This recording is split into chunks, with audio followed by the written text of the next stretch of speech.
If I fall down, the narrator should say something, right? So why it didn't? This is what should have happened. Stanley leapt from the platform and plunged to his death. The Stanley parable was all about the narrator reacting to whether you listened or not. This wasn't anticipated because the game considers it as another ending. It also places fences on the platform blocking the possibility of jumping off. But this flew under the radar. When I discovered this, the whole illusion broke. The only thing that it's reacting to is whatever it was pre-programmed to act on. If a new situation comes up, there's just silence. But how was this detected anyways? While I can take a look at the source code, I am pretty sure it was done using triggers. Triggers are good at one thing, detecting if a certain object touches it. In this case, there is a trigger above the floor, and when the player touches it, it's game over. Now this begs the question, if the trigger was there in the first place, why did the developers disable it after you unplugged the phone? Was this intentional, or were they so convinced in their fence placement that they thought this area is completely off limits? We'll come back to this a bit later, since the answer lies in the original Stanley parable. My question for you now is... Who wants to make $60 cash? One of the best games ever made, Portal 2, suffers again from the narrator problem. Do something unexpected and... okay, maybe not that extreme. Take for example this chamber, which contains this moving platform activated by the laser. The thing is, GLaDOS says before you enter it that you are moving faster than she can build the chambers. Then, once you finish it, no matter how long it took, GLaDOS will reply in the same manner, you are too slow. Don't believe me? Take a look at the world record for that matter, and the same thing can be heard. Do when you're not destroying this facility. I'll give you credit. Oh my I god. guess you are listening I almost to missed. me. That would have been so But annoying. for the record, you don't have to go that slowly. I'm not saying the devs are lazy, quite the opposite actually. It's quite hard having no inconsistencies like this, especially considering the fact that the player is in control. In Portal 2 there are a lot of situations where you can just softlock yourself. Thankfully, someone at Valve realized this and made sure to reward you for that. In this example, after completing the chamber you can softlock yourself. No problem. GLaDOS reacts to it and lowers the glass door for you to finish testing. But what if I don't want to finish testing?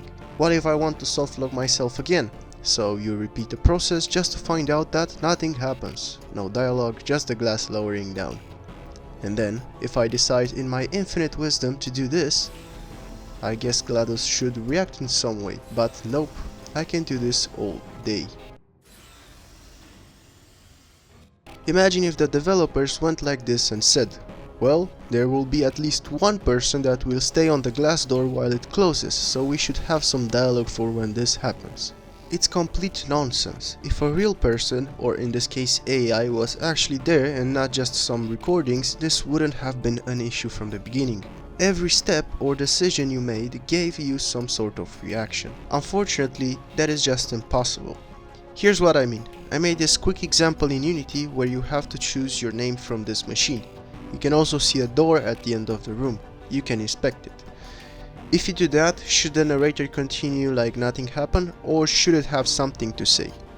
Now what if instead of listening to the narrator, the player just presses a random button on the machine? Or what if it checks out the vending machine, ignoring the narrator completely?